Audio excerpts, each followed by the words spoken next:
Hey everybody. Today I'm going to take us through how to set up our basic Corda custom network map project and all of the little bits and pieces about how to use it. So we're going to start out here on our marketplace page, which just contains a description of what the actual map is and the basic configuration that you need to know about. We'll go a bit more into detail about that a little bit later. So let's just go ahead and move on to the Azure portal.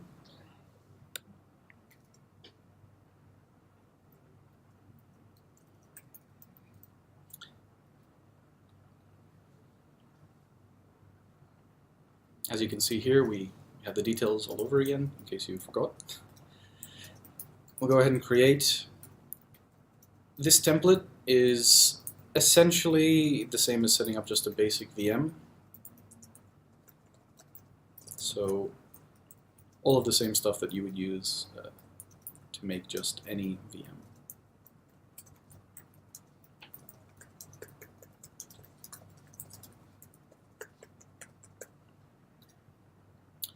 Due to Azure Resource Manager requirements, we have to use an empty resource group. If you have permissions, you can create a new one. Here I'm just using one that we've prepared earlier that's empty. And I'm using the location as EastUS because we find deployment is a little bit faster there, so it's better for this kind of demo. Moving on to the actual virtual machine settings. As I said, this is just like setting up a standard VM, so you can choose your VM size. And then for diagnostics, storage, network things, you can use either existing bits and pieces that you've set up, or you can make new things as I'm doing here. This is where things start to get a bit more interesting. So to configure the actual network map, you have to provide a configuration bundle. What goes into that configuration bundle? Well, we have these details here, which links to a small README. We also have this on our marketplace page down here in in-depth documentation. Links to a small README that just goes over what you need in the configuration bundle and what requirements are for that bundle. To break it down a bit more, the three basic things are just certificates, contracts, and notaries. Again, we have more detail here, but the essential things that you need to know are these certificates are production-ready Corda certificates, which the node needs to validate messages that it receives from Corda nodes and sign messages that it sends back to Corda nodes. You can refer to the Corda permissioning page, which we've linked here, and once again on our marketplace page down in Corda permissioning documentation for more information directly from Corda open source. But the essential information that you need to know is we have in the trustor.jks the public key of the root CA, which allows the network map to validate messages coming from the nodes, and the public-private key pair of the network map itself that allows the network map to sign messages that it sends back to the nodes. Now, Corda doesn't actually provide any tooling for generating these certificates.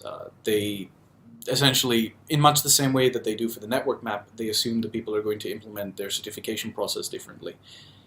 Just to make things a bit easier, if you need sort of a basic setup, we've provided a separate project called the Corda Certificator that allows you to just make all of the certificates that you need, both for this network map and for the actual nodes themselves on this GitHub page. We go into a bit of detail here.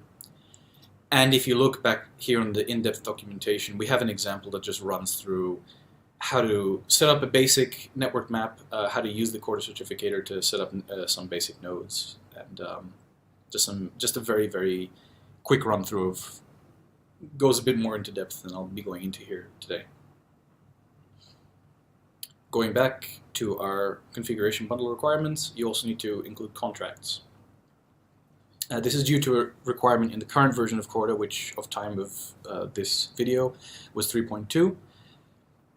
Any contracts that you wish to use on the network, that is to say contract classes or states for that matter, you have to explicitly whitelist. So this is actually a whitelist between the class names and the hash of the jar that runs them. To do this through an API is a little bit finicky, a little bit annoying. So the way that we solve it is that if you just provide any jars that contain any contract classes, the network map will automatically scan those jars and generate the whitelist for you. For your reference, I believe in the future version of Corda, somewhere in the roadmap, they say they're eventually going to add a mechanism for signing using the PKI and letting contracts that are signed on the network, but at the moment this is how we're working around their current finicky solution. A little bit better than providing an API, a little bit easier for you. These are just the jars that you would be providing to nodes anyway, so as you would provide the CordApp jars to your nodes, you would provide the CordApp jar to the network map. Similarly, to have any notaries on the network, should you need them, and in any reasonable network you would need them, you have to provide the node infos of those notaries. Strictly speaking, you have to provide less information than that, but again, to do this through an API would have been quite finicky, and it has to happen at startup time anyway, so the way that we worked around the cumbersome parts of this is, when you generate your notary node, you just provide the node info there. So I believe I have... Here we go, let me just find it. Apologies for the mess. I have a pre-existing bundle that I'm going to be using for this example. As I just went through, we have our certificates, our contracts, and our node infos. Here we have a couple of the network map store.jks and the trust store. So this is the network maps public-private key pair. This is the public key of the root CA, as I said earlier. These are just certificates that we've generated earlier through our Corda certificator.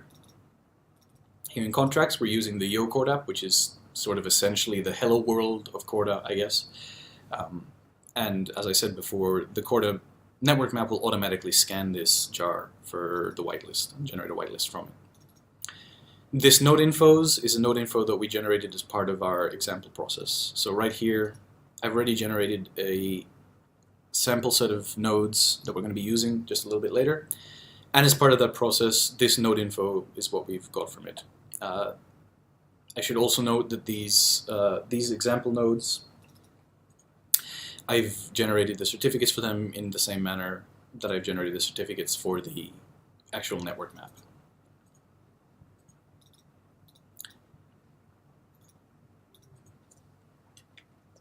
So as we go into detail here and on the actual template page, we accept this bundle at the moment as an encrypted 7-zip file, just for the purposes of being a little bit more careful about sovereignty of data, and also partially as a sort of enhanced checksum, I suppose, since the encryption sort of also validates the files.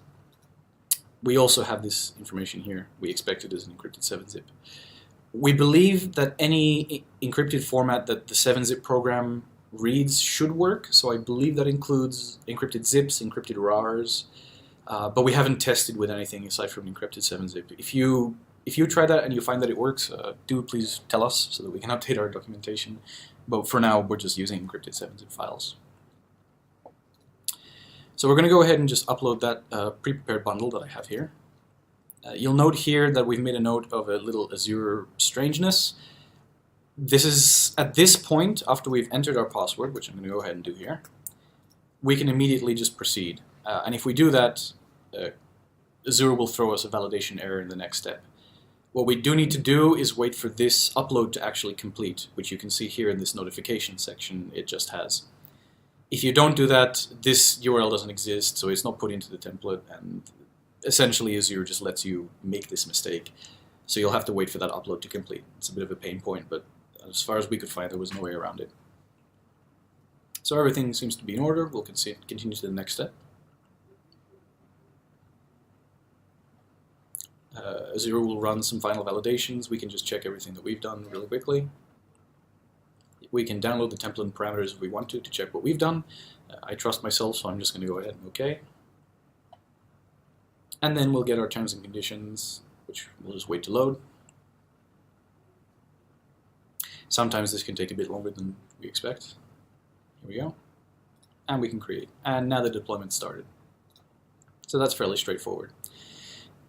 We have an example network that we've set up earlier, so I can just, while this deployment is going on, show you how to actually use this, kind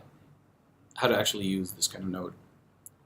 So over here in BCS testing, I believe it is, we have this example.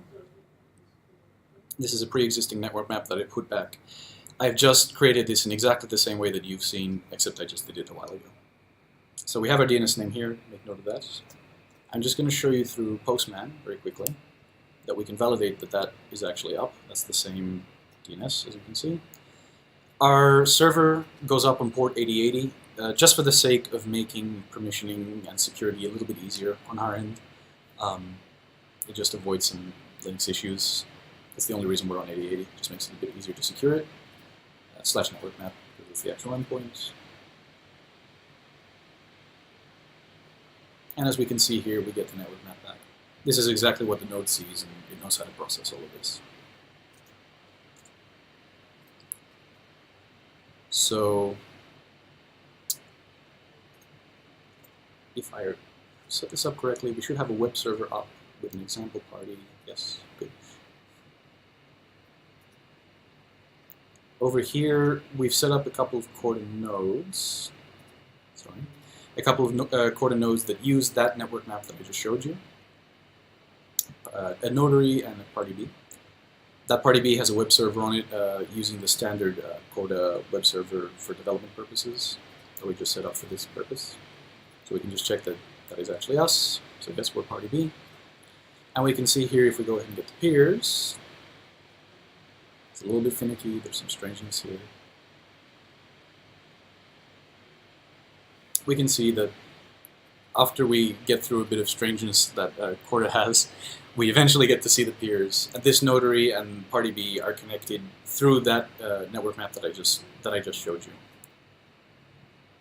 So you might be asking, how do we actually use that network map? How do we actually set up that that configuration? So just to go back to our example network map here, take note of this DNS name. So this is the node that's up at the moment. In the configuration file over here, node.conf, we would just basically add this compatibility zone URL here with that DNS entry that you would get out of the setup process.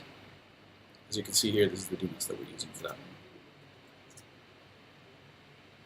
This would just be HTTP, just the endpoint that we're using, and again 8080 because it's the port we're set up on, nothing else. And then everything else is just the standard setup that you would do for any node.